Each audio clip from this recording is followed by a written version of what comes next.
wa man kana yu'minu billahi wal yawmil akhir falyakul khairan aw liyaskut.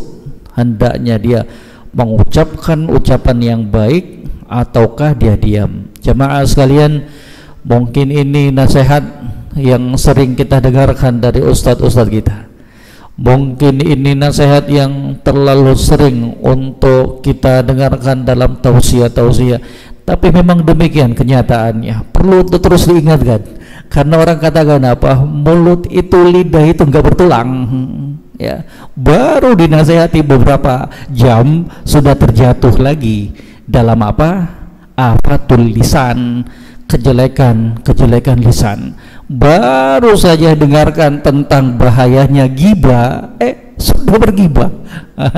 Iya, baru saja diingatkan untuk tidak mengadu domba, menukil ucapan A ke B untuk merusak, untuk membenturkan, sudah terjadi lagi.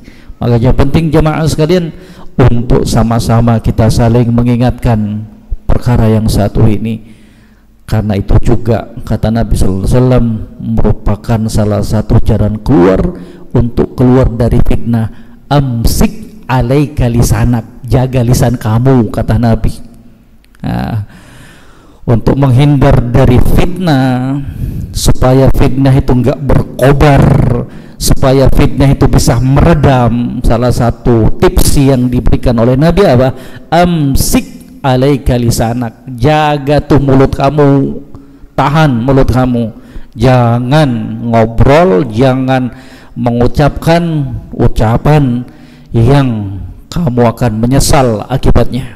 Ya, jemaah sekalian, mungkin ya kita terkadang ngomong terhadap sebuah perkara, ngomong nimbrung dalam sebuah fitnah. Bisa jadi fitnah tersebut selesai, bisa jadi perkara tersebut sudah berlalu, tapi tidak dengan apa yang telah kita ucapkan ini, tapi tidak dengan apa-apa yang telah kita goreskan dengan tangannya kita sebagai buah dari apa yang tersimpan dalam hati dan mulutnya kita. Semuanya akan tetap tercatat di sisi Allah Subhanahu wa taala. Maka hati-hati ya, jangan rusak dan kotori nikmat yang satu ini ya.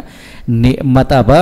Nikmatul lisan ya, itu luar biasa, nikmat yang besar dari Allah Subhanahu wa taala. Makanya Allah sebutkan tuh, alam naj'al lahu ainain wa lisanan wa syafatain. Bukankah kami telah memberikan kepada kamu kedua bola mata, memberikan kepada kamu bibir, kedua bibir dan lisan. Itu Allah sebutkan dan suguhkan dalam bentuk al-imtinan, mengingatkan kita akan nikmatnya. Itu nikmat tuh, mulut itu nikmat ya, mulut itu nikmat ya. Bayangkan kalau Allah bisukan kita, nggak bisa kita mengutarakan apa yang kita inginkan, nggak bisa kita ungkapkan apa yang berada dalam isi hatinya kita. Maka jamaah sekalian yang kami muliakan rahimani wa rahimakumullah, camkan selalu, hadapkan selalu ya di benak kita, di hadapan kita, bahwa segala yang kita ucapkan tersebut akan kelak dimintai pertanggungjawabannya di sisi Allah Subhanahu wa taala. Ya, hati-hati. Makanya Nabi tadi cuma sodorkan dua tuh ya, falyakul khairan aw liyaskut, ngomong yang baik ataukah diam. Dua aja opsinya ya, nggak ada yang lain, cuma dua tuh. Kalau ngomong yang baik. Orang mukmin tuh kalau ngomong pikir dulu dia, bukan ngomong baru berpikir, tapi apa, berpikir dulu baru ngomong. Ini ucapan saya, ini tulisan saya, baik enggak untuk saya dan orang lain? Kalau sekiranya baik, teruskan. Kalau baik, teruskan ucapan tersebut, teruskan tulisan tersebut. Kalau enggak baik, tahan, diam ya, diam, karena bahaya. Cukup apa yang disebutkan oleh Al-Imam Bukhari dalam sebuah hadis yang sahih dari sahabat Abu Hurairah radhiyallahu ta'ala, kata Nabi sallallahu alaihi wasallam, innal 'abda la yatakallamu bi kalimatin min ridwanillahi azza wa jalla la yulqi laha balan yarfa'uhu Allah biha darajat. Sesungguhnya seorang hamba itu terkadang mengucapkan sebuah ucapan yang dia nggak sangka bahwa ucapan tersebut mendatangkan ridho Allah. Dia nggak sangka bahwa ucapan tersebut adalah ucapan yang baik. Kemudian dengan sebabnya Allah angkat derajatnya di sisinya. Wa innal 'abd la yatakallamu bil kalimati min sakhatillah la yulqi laha balan yahwi biha fi jahannam. Dan terkadang pula kata Nabi sallallahu alaihi wasallam, seorang hamba tersebut ngomong dengan sebuah ucapan, berucap dengan sebuah perkataan, la yulqi laha balan, dia enggak peduli, dia enggak pikirkan akibatnya, yahwi biha fi nari jahannam. Ternyata dengan sebuah ucapan tersebut, dengan kalimat yang keluar dari mulutnya tersebut, yahwi biha fi jahannam, diseret dia, dicemplungkan ke dalam neraka Allah Subhanahu wa ta'ala. Ternyata ucapan tersebut yang dianggap sepele tersebut ternyata menyebabkan terseretnya dia ke dalam neraka Allah Rabbul Alamin. Dari sini kita belajar jamaah sekalian, dari sini kita belajar untuk kita betul-betul memanfaatkan lisan itu pada tempatnya.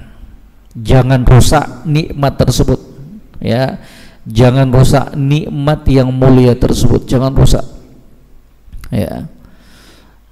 Gak semua, sekali lagi dan sering kita ingatkan, gak semua dalam perkara-perkara itu kita harus nimbrung masuk ke dalam, ya. Pikirkan, masih banyak urusan dia gitu, masih banyak perkara yang bisa kita lebih sibukkan dirinya kita dalam perkara kebaikan, ya. Ingat-ingat itu jemaah sekalian, pikir dulu, ini kalau saya ngomong bagus enggak ya, ini kalau saya nulis komentar bagus enggak ya, ya. Kalau enggak hentikan, ya, karena hanya ada dua itu. Kata Nabi sallallahu alaihi wasallam juga dalam konteks, ya, dalam riwayat Imam Hakim dalam kitab Mustadrak beliau, man kana yu'minu billahi wal yaumil akhir falyakul khairan, qulu khairan tagnamu awiskutu an syarrin taslamu. Kata Nabi, barang siapa yang beriman kepada Allah dan hari kiamat, maka hendaknya dia ucapkan ucapan yang baik. Qulu khairan tagnamu, kata Nabi, ucapkanlah ucapan yang baik, tagnamu, niscaya kamu akan beruntung, kamu akan beruntung.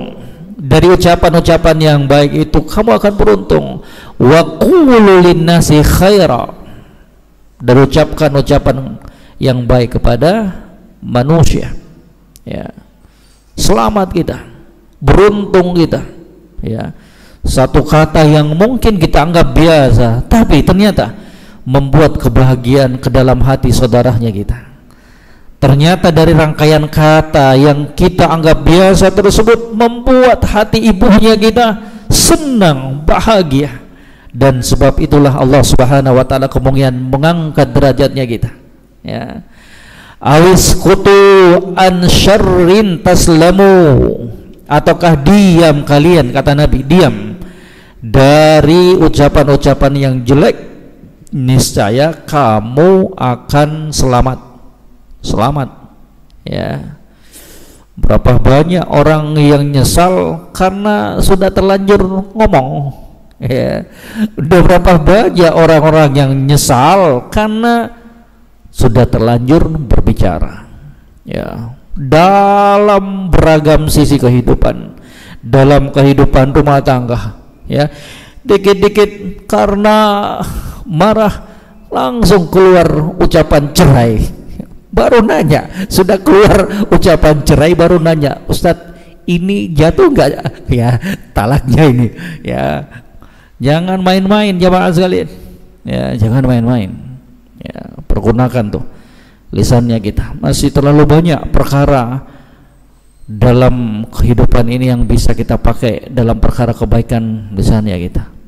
Berzikir kepada Allah, ya, ucapkan ucapan yang baik, membaca Al-Quranul Karim. Kenapa kita terkadang banyak dan sering menggunakan lisannya kita dalam perkara kebaikan? Kenapa? Karena kita nggak banyak menggunakannya dalam kebaikan. Ya, coba sibukkan lisannya kita dalam perkara kebaikan, ya akan terhindar kita dari kejelekan. Ini karena kita jarang memanfaatkan lisannya kita dalam perkara kebaikan untuk berzikir kepada Allah, untuk beristighfar kepada Allah, untuk membaca Al-Quranul Karim, untuk mengajarkan manusia ilmu agama, untuk menebarkan agama Allah, untuk mengajak manusia dalam kebaikan. Karena kita jarang pakai dalam kebaikan, makanya peluang tersebut, celah tersebut dipakai oleh syaitan untuk mengelabui kita dalam perkara-perkara kemaksiatan. Ya, beragam tuh yang disebutkan oleh para ulama dari afatul lisan, kerusakan yang disebabkan oleh lisannya kita. Di antaranya apa? Ghibah. Nah, ini udah sarapan nih. Ya, kayaknya orang kurang pas hidupnya kalau nggak gibahin orang. Ya, kayak ada sesuatu yang kurang kalau nggak gosipin orang. Naudzubillah. Ya, coba kalau kita manfaatkan mulutnya kita itu apa? Berzikir, beristighfar, baca Al-Quran. Insya Allah, saya yakin, insya Allah, ya kita akan terminimalirkan dalam perkara-perkara yang jelek, dalam perkara-perkara kemaksiatan. Ya, di antaranya ghibah itu. Ya, ketika Nabi SAW mengatakan atadruna mal ghibah, ini diantara afatul lisan, kerusakan yang ditimbulkan oleh lisan, kata para ulama. Al ghibah, atadruna mal ghibah, tahukah kamu apa itu ghibah?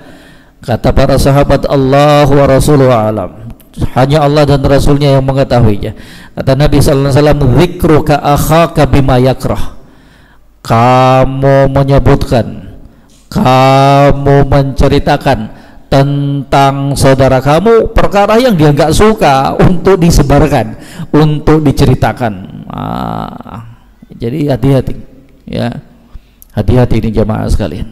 Kalau ada sesuatu yang saudaranya kita tuh nggak senang untuk disebarkan, untuk diceritakan, jangan coba-coba. Baik menyangkut dirinya, baik menyangkut keluarganya, baik menyangkut anak-anaknya, jangan, ya, hati-hati, ya, hati-hati, ya, ngomong, ya, tahu nggak dia, dia itu udah begini, akhirnya syaitan ngambil peluang, celah di situ untuk semakin ramai ngomongin saudaranya kita sendiri. Ya, subhanallah, ceritakanlah tentang istrinya, tentang rumah tangganya. Naudzubillah. Ya, gak usah terlalu sibuk ngurusin orang lain, sibukkan dirinya kita untuk memperbaiki dan berbenah dirinya kita, rumah tangganya kita. Ya, kalau memang ada perkara yang tidak baik dari saudaranya, kita datangi dia sebagai bentuk nasihat, sebagai bentuk rasa cintanya kita kepada saudaranya kita. Datang dia ke rumahnya, telepon dia, ya. Jangan kemudian dijadikan sebagai bahan obrolan, bahan gunjingan. Jangan, ya, jangan ditutup rapat-rapat, ya, ke semua itu. Kalau ada temannya kita, kalau ada di dalam majelisnya kita itu gibahin orang, ngomongin orang, maka wajib bagi kita, bukan sunnah, wajib bagi kita untuk mengingatkan mereka. Jangan lanjutkan gibah tersebut, berhenti, alihkan pembicaraan yang lainnya. Kalau tetap ngeyel terus menerus, ya, maka tinggalkan, wajib untuk tinggalkan. Ya, jangan duduk dalam majelis tersebut, ya, karena menjadi pendengar setia gibah itu dosanya sama dengan orang yang menggibahi. Ya, gak boleh menjadi orang-orang, ya, yang memperbanyak kemaksiatan, gak boleh. Ya, pergi, tinggalkan. Ya, Dan itu juga jamaah sekalian, kata para ulama, ghibah itu sedikit banyak hukumnya haram, ya. Sebagaimana yang sering kita dengarkan kisah Aisyah radhiyallahu taala anha disebutkan, ya, ya Rasulullah, hasbuka an Sofia kada wa kada. Wahai Rasulullah, cukup bagimu Sofia ini dan itu, ya. Kata salah seorang perawi hadis ini, ta'ni qasira, yaitu Aisyah mensifatkan Sofia ini sebagai wanita yang pendek, tidak tinggi. Kata Nabi sallallahu alaihi wasallam, laqad qulti kalimatan law muzijat fi ma'il bahar lamazajathu. Wa ya Aisyah, kamu sudah mengucapkan sebuah ucapan, kalau ucapan tersebut dicemplungkan ke dalam air lautan yang luas, maka sungguh air dalam lautan tersebut akan terkontaminasi, akan rusak, tercemar disebabkan ucapan kamu itu. Satu aja itu apa? Qasiratun, pendek, enggak tinggi. Satu aja itu. Subhanallah. Nah, gimana dengan ucapan kita yang sudah ribuan, yang sudah jutaan? Kemana? Dan bagaimana nanti pertanggungjawabannya di hadapan Allah? Terkadang kita terlalu pandai untuk menjadi seorang komentator, jamaah sekalian, ya. Terkadang kita itu lebih pandai untuk melihat orang lain dan lupa dengan aibnya kita sendiri. Terlalu sering kita untuk menjadi seorang pelatih, seorang penonton, lupa kita bahwa kita sendiri itu dalam dirinya kita terlalu banyak aib dan kekurangan. Ingat, orang juga punya mulut, orang juga punya mulut yang mungkin saja kelak akan membalas dari perbuatannya kita tersebut. Belum lagi dosa yang siap untuk kita pertanggungjawabkan di sisi Allah. Ma yalfidhu min qaulin illa ladaihi raqibun atid. Letakkan ayat tersebut, letakkan ayat ini selalu di hadapan kita. Ma yalfidhu min qaulin illa ladaihi raqibun atid. Tidaklah ada sebuah ucapan yang keluar dari mulut manusia kecuali di sisi mereka itu ada dua malaikat pengawas yang mencatat dari semua apa-apa yang keluar dari mulutnya kita. Mari untuk menjadi hamba-hamba yang bersikap wara', takut dari apa-apa yang akan kita keluarkan dari ucapannya kita. Jangan sampai kemudian jamaah sekalian, dari beragam ibadah yang kita lakukan, dari sholatnya kita, puasanya kita, umrohnya kita, sedekahnya kita, hajinya kita, kemudian lulu lantah hanya disebabkan karena dosa kemaksiatan yang disebabkan oleh lisannya kita ini. Gimana kalau setiap orang kemudian mengadu kepada Allah pada hari kiamat dari apa-apa yang telah mereka rasakan, dari tajamnya lisan kita, dari pedihnya kata-kata yang keluar dari mulutnya kita itu? Apa yang mau kita lakukan? Apa yang mau kita katakan kepada Allah Subhanahu wa taala kalau hamba tersebut mengadu kepada Rabb-nya Allah Subhanahu wa taala? Ingatkan diri kita, ingatkan istrinya kita, ingatkan teman-temannya kita. Ya, kalau istrinya kita ngomong, ya wanita, ya wanita, nah, itu tugasnya ya seorang laki-laki, tugasnya seorang suami untuk mengatur, mengarahkan, membimbing istrinya. Ya biasalah wanita bawa informasi. Kalau suaminya juga demen dengan ghibah, udah klop, kena tuh ya. Tapi kalau suaminya seorang yang bertakwa kepada Allah, hentikan, dididik tuh, didik tuh wanita, didik tuh istrinya kita. Gak boleh, itu gak boleh, tinggalkan ya. Lebih bagus kamu konsentrasi dengan rumah tangganya kita, didik tuh anak-anak. Kau usah sibukkan diri dengan apa-apa yang berada di luar sana ya, ngomongin orang, tutup rapat-rapat ya. Itu suami yang bertanggung jawab, ingin dia berkumpul bersama istri dan anak-anaknya di surga Allah Subhanahu wa ta'ala, bukan kemudian menjadi rekan ghibah dengan istrinya. Gak boleh jemaah sekalian, cintai istrinya kita, jangan biarkan dia tenggelam dalam kebengkokan agama, kekurangan agama yang mereka miliki. Semoga apa yang singkat ini bisa memberikan kemanfaatan untuk kita semuanya. Wa akhiru da'wana anil hamdulillahi rabbil alamin. Subhanakallahumma bihamdik asyhadu an la ilaha illa anta astaghfiruka wa atubu ilaik.